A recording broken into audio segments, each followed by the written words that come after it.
Welcome to a new show wellness junction, जहां आपको मिलेगी आपकी सेहत और आपकी वेलबींग से रिलेटेड सारी जानकारी। फिर चाहे बात डायबिटीज की हो, वेट मैनेजमेंट की हो, कोलेस्ट्रॉल मैनेजमेंट की हो, जोड़ों के दर्द की हो या फिर इम्यूनिटी की हो, इस शो में आपको सारे टॉपिक्स की जानकारी और उनसे जुड़े सवालों के जवाब भी मिलेंगे। इतना ही नहीं, इस शो में होंगे doctors, physiotherapist, nutritionist, celebrity players और supplement and nutrition experts. In short, wellness junction है आपके हेल्थ एंड वेलनेस सॉल्यूशंस का वन स्टॉप शॉप। तो चलिए शुरू करते हैं, और आज का टॉपिक है जॉइंट पेन।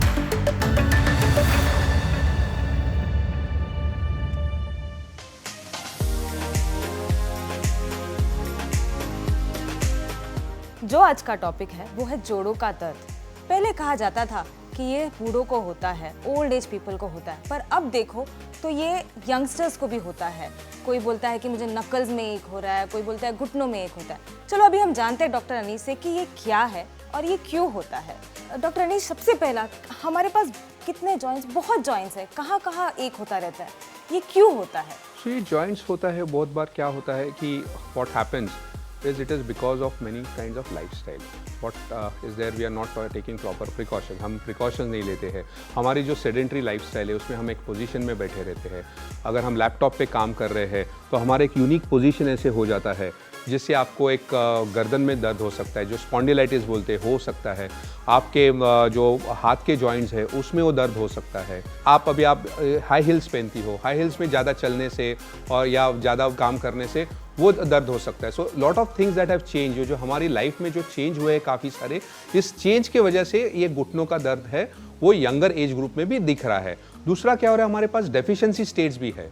हमारे कैल्शियम की मात्रा कम होती जा रही है बॉडी में, उसके वजह से ऑस्टियोपोरोसिस होता है, जिसमें आपका जो बोन होता है वो वीक हो जाते हैं, उसके वजह से ये दर्द जल्दी आ रहे हैं। जैसे आपने बोला कि कैल्शियम वीकनेस होता है, वैसे अभी जॉइंट्स के लिए, जॉइंट पेन के लिए, अभी मेरी मॉम उठ के बैठ नहीं पाती, मतलब बैठ गई तो वो उठ नहीं पाती है, दोनों प्रॉब्लम्स होता है। जॉइंट्स के लिए क्या ऐसे सोल्यूशन है? सो इसमें क्या होता है कि जॉइंट्स के लिए काफ़ी रेगुलर एक्सरसाइज भी ज़रूरी होती है। बहुत बार क्या होता है कि एज आई सेड कि आप रेगुलर एक्सरसाइज नहीं करते हो तो आपका जॉइंट स्टिफ हो जाते हैं, आपके न्यूट्रिशनल और डाइट बराबर नहीं है तो उसके वजह से जॉइंट पेन हो सकता है।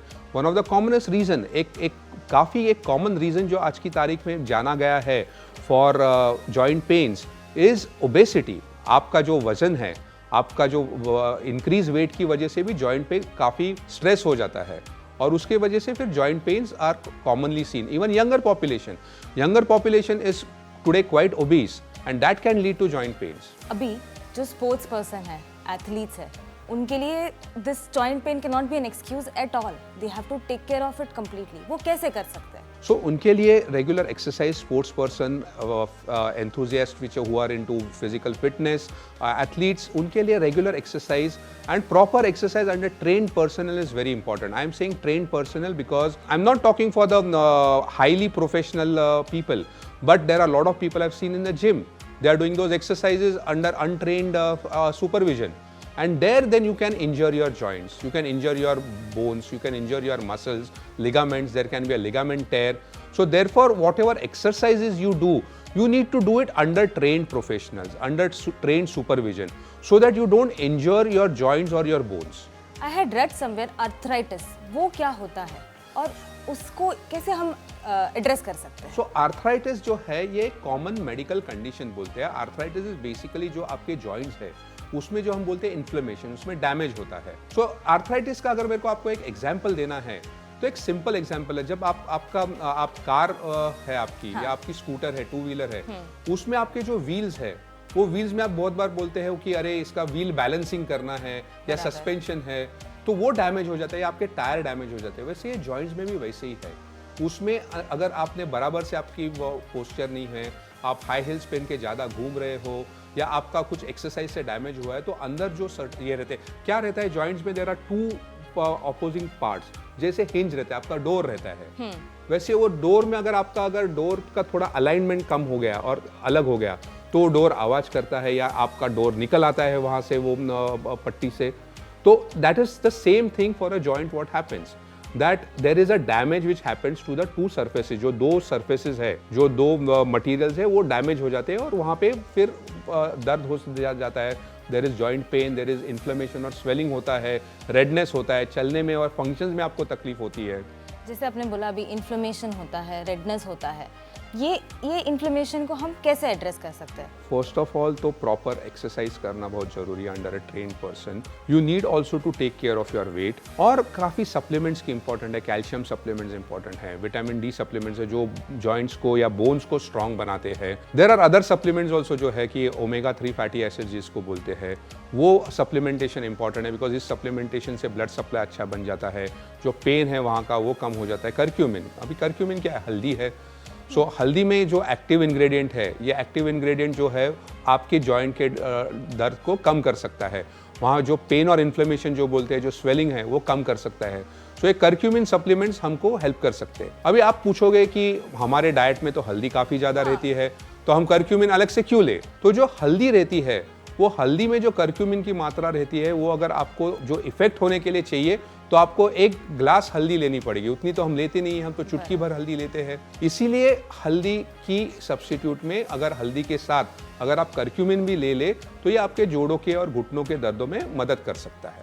डॉक्टर अनीश, अभी आपने काफ़ी डिटेल में मुझे बता दिया कि कुरकुमिन क्या होता है या हमें क्या ध्यान देना चाहिए, एक्सरसाइज कैसे करना चाहिए to take care of this joint. क्या आप मुझे 2-3 टेकअवेज दे सकते हो?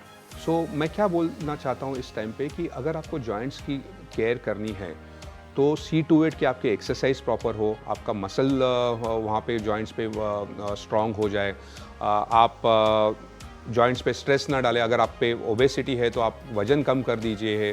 अगर आपको कोई सप्लीमेंट्स चाहिए तो आप calcium, vitamin D, curcumin, omega 3 fatty acids ये देख लीजिए. सो ये सब चीज़ें आपको ध्यान देनी चाहिए. At the same time you have to do regular exercise of the joints.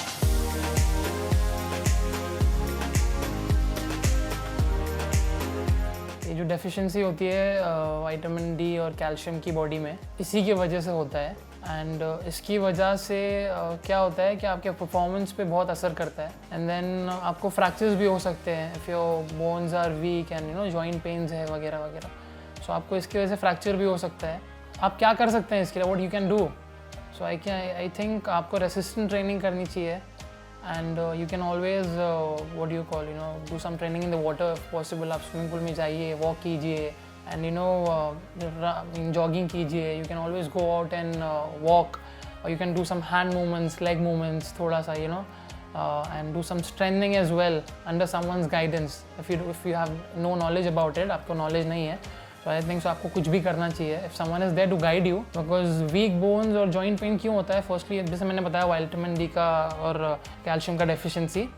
दूसरा ये होता है कि आपको अगर कोई बीमारी, if you have some disease, उसकी वजह से भी काफ़ी बार क्या होता है, लोगों के बोन्स वीक होते हैं. तो उसमें what you have to do, आप you need to always have someone who is guiding you, who is watching you, and उसके अकॉर्डिंगली आप एक्सरसाइजेस कर सकते हैं. जैसे मैंने बताया, वाटर में वॉक कर सकते हैं.